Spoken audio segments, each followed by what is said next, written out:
اور جتنا عرصہ ماں کی بیٹی زندہ رہی روتی رہی اور اپنے ماں کو یاد کر کے روتی رہی. اتنا علاقہ. اور عبداللہ ابن جعفر خدا نے ایک بہن کو پیدا کیا, ایک بھائی کو, اور ان کے درمیان جتنا علاقہ ہے وہ نہ اس سے پہلے کسی بہن بھائی میں علاقہ اتنا نہ اس کے بعد دنیا دکھا سکے گی جتنا علاقہ. عبداللہ ابن جعفر کہتے ہیں مولا وہ بہن کون ہے, بھائی کون ہے؟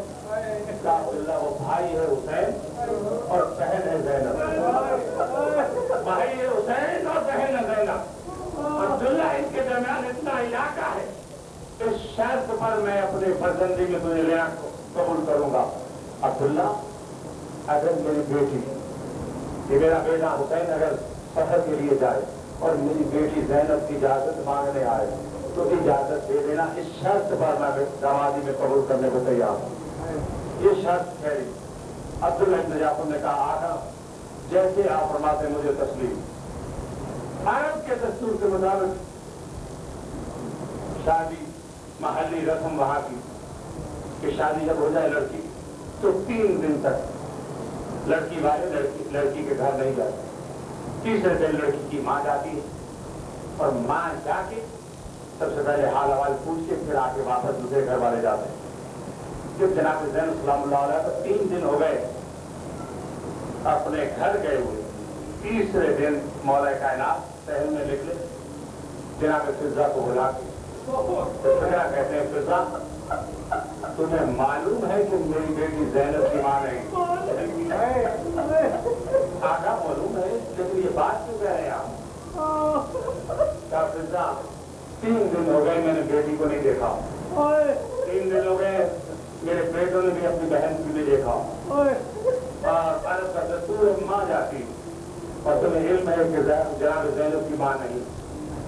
اما فضا مجھے یہ بھی معلوم ہے کہ میری اولاد زہرا کی اولاد تمہیں ماں کہہ کے سلام کرتی ہے, تمہیں ماں سمجھتی ہے. فضا آج تم ماں بن کے میری بیٹی زینب کے پاس جاؤ اور جا کے حال پوچھ کے مجھے آ کے بتاؤ. مولا جیسا آپ کا حکم ہاتھوں کو جوڑا جناب فضا نے چلی. جب جناب زینب کے گھر میں پہنچی قریب تھا ایک ہی احاطہ میں, جب جناب زینب کے گھر میں پہنچی ہے تو دیکھا علی کی بیٹی مصلی عبادت پر بیٹھ کے تسبیح ہاتھ میں دھو رہی ہے, بے اختیار دعا مانگ رہی ہے. کوئی ہے ایسی خاتون جو اتنے عرصے میں مصلی عبادت پر بیٹھی؟ اللہ اللہ. جب جناب فضا کو دیکھا اٹھی, شہزادی دونوں ہاتھ دونوں باہیں گلے میں ڈال کے اماں فضا کو کہا کہ اماں شکر آپ ہی آ گئی, میرا دل بڑا اداس تھا, بڑی پریشان تھی. کہا شہزادی آنکھوں میں آنسو کیوں ہے؟ کہنا تھا اور بلند آواز سے جناب زینب نے رونا شروع کیا. فضا حیران ہو کے پوچھتی ہے کیا شہزادی ماں یاد آ رہی ہے؟ کہا نہیں, خدا شاید ماں یاد نہیں آ رہی. تو پھر یہ رونے کا مقام کیوں رو رہی ہیں آپ؟